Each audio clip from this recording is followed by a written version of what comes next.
सुप्रभात बच्चों, मैं आत्मीय ग्रीन स्कूल से आपकी हिंदी की अध्यापिका। आज मैं आपको आपकी पाठ्य पुस्तक स्पर्श का जो कल पाठ धर्म की आड़ का अध्ययन करवाई थी, व्याख्या की थी, उसी पाठ का भाषा अध्ययन करवाऊंगी। यानी उस पाठ से संबंधित कुछ शब्दार्थ, कुछ ऑब्जेक्टिव्स और कुछ लघु प्रश्नोत्तर स्पष्ट करूंगी, आपको उसकी व्याख्या करूंगी और उसी से संबंधित आपको कुछ गृह कार्य भी दूंगी। तो ध्यान से वीडियो देखिएगा, अपने गृह कार्य को समझिएगा, फिर आप उसको घर पर आराम से बैठ के कीजिएगा और मुझे उसकी पिक्चर खींच के सेंड कर दीजिएगा। आशा है आप लोग गृह कार्य पूरी संलग्नता के साथ करेंगे और मुझे भेजेंगे। तो ठीक है, शुरू करते हैं वीडियो। जैसा कि आपके स्क्रीन पर दिखाया जा रहा है कि मैंने शब्दार्थ का एक पिक्चर लगाया है जो आप ही की पाठ्य पुस्तक स्पर्श के पेज नंबर 54 पर अंकित है। तो आप पाठ्य पुस्तक भी अपनी खोल सकते हैं और उससे इस शब्दार्थ को मिला सकते हैं। मैं ध्यान से इसको आपको पढ़ के बता रही हूँ और आप भी ध्यान से स्पेलिंग मिलाइए और पढ़िए, और फिर उसके बाद मैं आपको बताऊंगी कि इससे संबंधित आपको क्या गृह कार्य करना है। तो शुरू करते हैं। उत्पात, उपद्रव, खुराफात, ईमान, नियत, सच्चाई, जाहिलों, मूर्ख, गंवार, अनपढ़, वाजिब, उचित, उपयुक्त, यथार्थ, बेजा, गलत, अनुचित, अट्टलिकाएँ, ऊंचे ऊंचे मकान या प्रासाद, साम्यवाद, कार्ल मार्क्स द्वारा प्रतिपादित राजनीतिक सिद्धांत जिसका उद्देश्य विश्व में वर्गहीन समाज की स्थापना करना है। बोल्शेविज्म, सोवियत क्रांति के बाद लेनिन के नेतृत्व में स्थापित व्यवस्था। धनाढ्य, धनवान, दौलतमंद। देखिए, मैं एक एक शब्द पढ़ रही हूँ और फिर उसके अर्थ भी आपको एक्सप्लेन कर रही हूँ ताकि आपको समझने में आसानी हो। स्वार्थ सिद्धि, अपना स्वार्थ पूरा करना। अनियंत्रित, तो इसका क्या अर्थ हुआ? जो नियंत्रण में न हो, मनमाना। धूर्त, छली, पाखंडी। खिलाफत, खलीफा का पद, पैगंबर या बादशाह का प्रतिनिधि होना। मजहबी, धर्म विशेष से संबंध रखने वाला। प्रपंच, छल, धोखा। उदार, महान, दयालु, ऊंचे दिल वाला। भल मनसाहत यानी सज्जनता, शराफत। कसौटी यानी परख और जांच। ला मजहब, जिसका कोई धर्म या मजहब ना हो, अर्थात नास्तिक। इसमें पहले शब्द लिखे गए हैं और फिर अर्थ लिखे गए हैं। मैंने दोनों आपको पढ़ के बता दिया। और अब रहा आपका गृह कार्य। आपको इसमें से कोई भी 5 शब्द छांटने हैं और उसके अर्थ अपनी पाठ्य पुस्तिका, अपनी लिखित पुस्तिका में लिखना है। यानी आपके गृह कार्य की जो बुक है, होमवर्क की जो बुक है, उसमें लिखनी है और फिर मुझे उसकी पिक्चर खींच के भेजनी है। ध्यान से सुनिए, कोई भी 5 शब्द और उनके अर्थ आप बुक में से देख के लिखिए ताकि स्पेलिंग मिस्टेक ना हो। इससे आपकी भाषा का अध्ययन होगा। और अब आप अगला स्क्रीन पिक्चर देखते हैं। यहाँ पर देखिए, भाषा का अध्ययन, ये भी आपकी पाठ्यपुस्तिका से ही लिया गया है। तो पाठ्यपुस्तिका में आपको ये मिल जाएगा प्रश्न आपके पेज नंबर 53 पर। धर्म की आड़ पाठ में ही पेज नंबर 53 पर मिलेगा। तो आप चाहिए तो उसमें से भी ये प्रश्न देख सकते हैं। अच्छा, अब आइए इनके बारे में मैं आपको व्याख्यात करती हूँ। भाषा अध्ययन। प्रश्न 1, उदाहरण के अनुसार शब्दों के विपरीत अर्थ लिखिए। आपने पिछले व्याकरण के संदर्भ में पढ़ा होगा विपरीतार्थक शब्द, जिसमें एक शब्द होता है और उसके विपरीत ही उसका दूसरा शब्द हम लिखते हैं। जैसे इसमें लिखा हुआ है सुगम का दुर्गम, यानी एक शब्द अलग रहेगा और ठीक वो जो दूसरा शब्द है ना, उसके विपरीत होगा। तो ये आप आशा आपके पूर्व टीचर द्वारा आपने जरूर पढ़ा होगा। तो यहाँ पर वही लिखा है और आपको इसका उत्तर लिखना है। एक उदाहरण भी दिया है कि सुगम का दुर्गम होता है। उसी में शब्द देखते जाइए। ईमान, धर्म, स्वार्थ, साधारण, नियंत्रित, दुरुपयोग और स्वाधीनता। अब हम इसका उत्तर देखते हैं। धर्म का अधर्म, ईमान का बेईमान, साधारण का असाधारण, स्वार्थ का परमार्थ, दुरुपयोग का सदुपयोग, नियंत्रित का अनियंत्रित, स्वाधीनता का पराधीनता। स्क्रीन पर देखिए ध्यान से और अच्छे से उसका उत्तर पढ़ लीजिए। ठीक है, अब आगे बढ़ते हैं। अब प्रश्न संख्या 2 देखते हैं। निम्नलिखित उपसर्गों का प्रयोग करके 2 शब्द बनाइए। ला, बिला, बे, बद, ना, खुश, हर, गैर। ये रहा आपके प्रश्न और शब्द जिसका उपसर्ग आपको 2 शब्द बनाना है। तो इसमें उत्तर है ला का लापता या लावारिस। यानी ला शब्द जोड़ के हमने क्या 2 शब्द बनाया? लापता और लावारिस। उसी संदर्भ में ना का नासमझ और नालायक, ये 2 शब्द बनता है ना का आपका उपसर्ग लगा के। उपसर्ग के बारे में आशा है आपकी टीचर ने आपको अच्छे से बता दिया होगा। फिर भी अगर आपको उपसर्ग से संबंधित कोई परेशानी हो तो मुझे आप पूछ लीजिएगा। तो ठीक है, आगे बढ़ते हैं। बिला शब्द से बिला वजह, बिला नागा। खुश से खुशकिस्मत, खुशबू, बद से बदनसीब, बदतमीज, हर से हर वक्त, हर दिन। बे शब्द का हमने यहाँ उपसर्ग लगा के बनाया है बेवफा और बेरहम। गैर से गैर, गैर हाजिर और गैर कानूनी। ये रहे आपके उपसर्ग लगा के कुछ शब्द।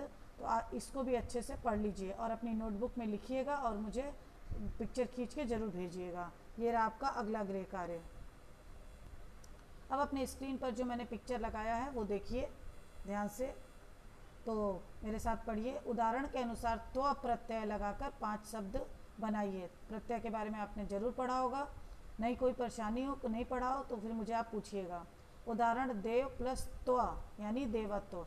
आपको त्व प्रत्यय लगाना है। दो त्व जो शब्द है ना, शब्दांश है एक छोटा सा, उसको आपको एक शब्द के साथ जोड़ना है और उसको जोड़ने के बाद जो शब्द आता है वो आपको मुझे बताना है। जैसे देव में हमने त्व शब्दांश प्रत्यय जोड़ा तो उसमें देवत्व बना। उसी प्रकार व्यक्ति में देखिए नीचे उत्तर भी लिखा है, त्व जोड़ा तो व्यक्तित्व, अपना में त्व जोड़ा तो अपनत्व, देव में त्व जोड़ा तो देवत्व, मनुष्य में त्व जोड़ा तो मनुष्यत्व, गुरु में त्व जोड़ा तो गुरुत्व। एक्चुअली गुरुत्व होगा, यहाँ पे गलत प्रिंट हुआ है, गुरुच लिखा है, लेकिन गुरुच नहीं होगा, गुरुत्व होगा। आप सही से लिखिएगा अपनी नोटबुक में और मुझे सेंड कीजिएगा। इसमें आपको प्रश्न नहीं लिखना है, डायरेक्ट उत्तर लिखना है। जितना भी आपको मैंने दिया है ना होमवर्क, उसमें आप प्रश्न मत लिखिए, सिर्फ आप अपना उत्तर लिखिए और मुझे पिक्चर सेंड कीजिए। तो पहले मैंने आपको क्या दिया था, शब्दार्थ में तो कोई भी पाँच शब्द आपको चुनने हैं, उसके अर्थ लिख के भेजने। डायरेक्ट आप लिखिए, कोई प्रश्न लिखने की ज़रूरत नहीं है। फिर पिछला मैंने क्या दिया था आपको, विपरीत। फिर उसके बाद अभी मैं ये दे रही हूँ, मैं आपको बताती जा रही हूँ, जैसे जैसे आप सुनिए कि आपको क्या होमवर्क करना है, आप लिखिए और मुझे भेजिए। अब प्रश्न 4 देखते हैं। निम्नलिखित उदाहरण को पढ़कर पाठ में आए संयुक्त शब्दों को छांटकर लिखिए। उदाहरण, चलते पुर्जे। उत्तर, अब हम इसमें देखिए नीचे उत्तर भी प्रिंट किया हुआ है, ये देखते हैं। पढ़े लिखे, इन्हें गिने, सुख दुख, पूजा पाठ। ये आपके पाठ में ये शब्द मिल जाएंगे जो एक दूसरे से मेलजोल हैं, तो इसमें से देख के आप पढ़िए। इसमें आपको कोई होमवर्क नहीं करना है। पहले जो मैंने आपको 2 होमवर्क दिया और ये मिला के तीसरा, 3 होमवर्क करने हैं, ये नहीं करना है आपको, ठीक है। याद से होमवर्क कीजिएगा और मुझे पिक्चर खींच के भेजिएगा। अब अपने स्क्रीन पर देखिए कि निम्नलिखित प्रश्नों के उत्तर 1-2 पंक्तियों में दीजिए। ये लघु प्रश्न उत्तर हैं, ये होमवर्क नहीं है, ये सिर्फ मैं आपको पढ़ के बता रही हूँ। आप चाहिए तो मैं इसके नोट आपको भेज दूँगी, आप ध्यान से देखिएगा घर पर और अध्ययन कर सकते हैं। फिलहाल मैं आपको यहाँ पर इसका व्याख्या कर रही हूँ। तो 1-1, 2-2 पंक्तियों में ही आपको उसका उत्तर लिखना है। प्रश्न, आज धर्म के नाम पर क्या क्या हो रहा है। उत्तर, आज धर्म के नाम पर उत्पात किए जाते हैं, जिद की जाती है और आपसी झगड़े करवाए जाते हैं, ठीक है। ये इसके उत्तर संक्षिप्त में 1 या 2 वाक्य में इसके उत्तर संपन्न कर दिए गए हैं। तो आप ध्यान से देखिए, मैं पढ़ रही हूँ और आप देखिए, पढ़ते जाइए। अब प्रश्न संख्या 2, धर्म के व्यापार को रोकने के लिए क्या क्या उद्योग होने चाहिए। उत्तर, धर्म के व्यापार को रोकने के लिए हमें कुछ स्वार्थी लोगों के बहकावे में नहीं आना चाहिए। हमें अपने विवेक से काम लेते हुए धार्मिक उन्माद का विरोध करना चाहिए। प्रश्न संख्या 3, लेखक के अनुसार स्वाधीनता आंदोलन का कौन सा सबसे बुरा था। आंदोलन का कौन सा दिन सबसे बुरा था। उत्तर, आज़ादी के आंदोलन के दौरान सबसे बुरा दिन वह था जब स्वाधीनता के लिए खिलाफत मुल्ला मौलियों और धर्माचार्यों को आवश्यकता से अधिक महत्व दिया गया। पाठ में मैंने आपको व्याख्यात कर दिया है, उसी पाठ से संबंध में ये प्रश्न उत्तर है। आप प्रश्न देखिए और उसके उत्तर मिलाते हुए पढ़िए। अब प्रश्न संख्या 4, साधारण से साधारण व्यक्ति तक के दिल में क्या बात अच्छी तरह से बैठी हुई है।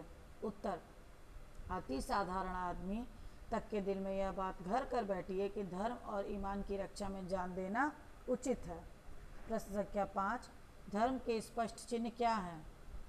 उत्तर, धर्म के स्पष्ट चिन्ह है शुद्ध आचरण और सदाचार। ध्यान से सुनिए, धर्म किसके द्वारा प्रदर्शित होता है, कोई स्पष्ट चिन्ह बताइए। तो उसका है शुद्ध आचरण और सदाचार। अब अपने स्क्रीन पर देखिए लघु उत्तरीय प्रश्नोत्तर। निम्नलिखित प्रश्नों के संक्षिप्त उत्तर लिखिए। प्रश्न 1, रमुआ पासी और बुद्धू मियाँ किनके प्रतीक हैं। उत्तर, रमुआ पासी और बुद्धू मियाँ उन करोड़ों लोगों के, अनपढ़ साधारण से आदमियों के प्रतीक हैं जो धर्म के नाम पर आसानी से बहलाए या फुसलाए जा सकते हैं। प्रश्न संख्या 2, रमुआ और बुद्धू मियाँ जैसे लोगों का क्या दोष है, मतलब दोष क्या है उनका। उत्तर, रमुआ और बुद्धू मियाँ जैसे लोगों का दोष यह है कि वे अपने दिमाग से कोई बात सोचे बिना दूसरों के बहकावे में आ जाते हैं और धर्म को जाने बिना धर्मधता में अपनी जान देने को तैयार हो जाते हैं। ये पहला प्रश्न उत्तर, ये लघु उत्तरीय है। इसमें आपको आपके उत्तर एक दो वाक्य में नहीं बल्कि 3-4 वाक्य में देने होते, बहुत ज़्यादा बृहद भी नहीं होते, बहुत ज़्यादा शॉर्ट भी नहीं होते। तो इसमें हमको आपको छोटे छोटे आंसर देने होते हैं। ये आपको होमवर्क नहीं करना है, कुछ भी नहीं करना है, ये मैं चाहिए होगा अगर आपको तो नोट्स भेज दूंगी, आप जस्ट घर पे पढ़िए ताकि पाठ से संबंधित आपको प्रश्न अगर पूछा जाए तो उसका उत्तर आपको ज्ञात हो।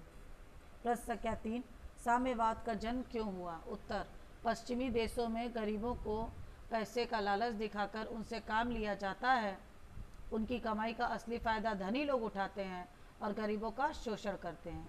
इसी शोषण के विरोध में साम्यवाद का जन्म हुआ।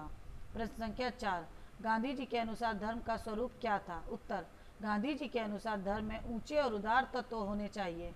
उनमें त्याग, दूसरों की भलाई, सहिष्णुता, सद्भाव जैसे तत्व होने चाहिए। दूसरे को दुख देने वाले भाव, असत्यता, धर्मधता और तथा बाह्य आडंबर धर्म के तत्व नहीं होने चाहिए।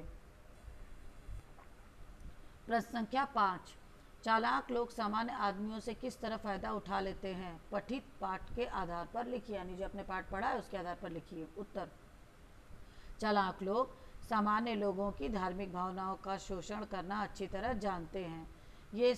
ये सामान्य लोग धर्म के बारे में कुछ नहीं जानते, वे लकीर को पीटते रहना ही धर्म समझते हैं। ये चालाक लोग धर्म का भय दिखाकर उनसे अपनी बातें मनवा ही लेते हैं और उनसे फ़ायदा उठा लेते हैं। प्रश्न संख्या 6, लेखक किसके द्वारा किए गए शोषण को बुरा मानता है। धनायों द्वारा या अपने देश के स्वार्थी तत्वों द्वारा किए जा रहे शोषण को। पाठ के आलोक में लिखिए। उत्तर, लेखक जानता है कि पाश्चात्य देशों में अमीरों द्वारा अपने धन का लोभ दिखाकर गरीबों का शोषण किया जाता है, परंतु हमारे देश में स्वार्थी तत्व गरीबों का शोषण धर्म की आड़ में लोगों की बुद्धि पर पर्दा डालकर करते हैं। लेखक इस शोषण को ज़्यादा बुरा मानता है। अब प्रश्न संख्या 7 देखिए, हमारे देश में धर्म के ठेकेदार कहलाने का दम भरने वाले लोग मूर्ख लोगों का शोषण किस तरह करते हैं। हमारे देश में धर्म के ठेकेदार कहलाने का दम भरने वाले लोग मूर्ख लोगों के मस्तिष्क में धर्म का उन्माद भरते हैं और फिर उनकी बुद्धि में ईश्वर और आत्मा का स्थान अपने लिए सुरक्षित करके धर्म, आत्मा, ईश्वर, ईमान आदि के नाम पर एक दूसरे से लड़ाते हैं। प्रश्न संख्या 8, लेखक की दृष्टि में धर्म और ईमान को किसका सौदा कहा गया है और क्यों। उत्तर, लेखक की दृष्टि में धर्म और ईमान को मन का सौदा कहा गया है क्योंकि यह व्यक्ति का अधिकार है, उसका मन किस धर्म को मानना चाहता है। इसके लिए व्यक्ति को पूरी आज़ादी होनी चाहिए कि व्यक्ति को कोई धर्म अपनाने या त्यागने के लिए विवश नहीं किया जाना चाहिए। तो हमने अति लघु प्रश्न उत्तर पढ़ा, लघु प्रश्न उत्तर पढ़ा, कुछ ऑब्जेक्टिव्स किए, शब्दार्थ किए और इस तरीके से हमने इस पाठ का भाषा अध्ययन कर लिया। इस पाठ से संबंधित जितने भी आपको पाठ अध्ययन थे, भाषा अध्ययन था, वो हमने आज कंप्लीट कर लिया। मैं आपको चाहिए होगा तो इसके पिक्चर खींच के आपको भेज दूंगी, जो भी मैंने नोट्स आपको दिखाए हैं स्क्रीन पर, और उसके अनुसार आप पढ़िएगा। जो भी मैंने होमवर्क दिया है आप वीडियो में देखिए और उसको अपनी पाठ्य पुस्तिका से देख करके स्पेलिंग के साथ अच्छे से समझ करके अपनी लिखित पुस्तिका, अपने गृह कार्य पुस्तिका में लिखिए और फिर मुझे भेजिए। उसी संदर्भ में एक ऑब्जेक्टिव रह गया था प्रश्न संख्या 5 कि भी का प्रयोग करते हुए 5 वाक्य बनाइए। देखिए आपके स्क्रीन पर ये पिक्चर है। उदाहरण, आज मुझे बाजार होते हुए अस्पताल भी जाना है। उत्तर, यहाँ आम के साथ नीम के भी पौधे लगाना है, बाजार के साथ सब्जियाँ भी लानी है। ये जितने भी वाक्य हैं इसमें हमने भी शब्द का प्रयोग किया है, ध्यान से पढ़िएगा। सुमन के साथ काव्या भी आएगी। पूजा पाठ के अलावा सदाचार भी सीखना चाहिए। किसानों की समस्याएं अभी भी ज्यों की त्यों हैं। इसमें आपको करना कुछ नहीं है, ये इसमें सब सिर्फ भी शब्द का प्रयोग करना था, वो मैंने लगा के आपको एक्सप्लेन कर दिया है। होमवर्क आपके पहले के जो ऑब्जेक्टिव्स हैं वही उन्हीं में से 3 दिए गए हैं।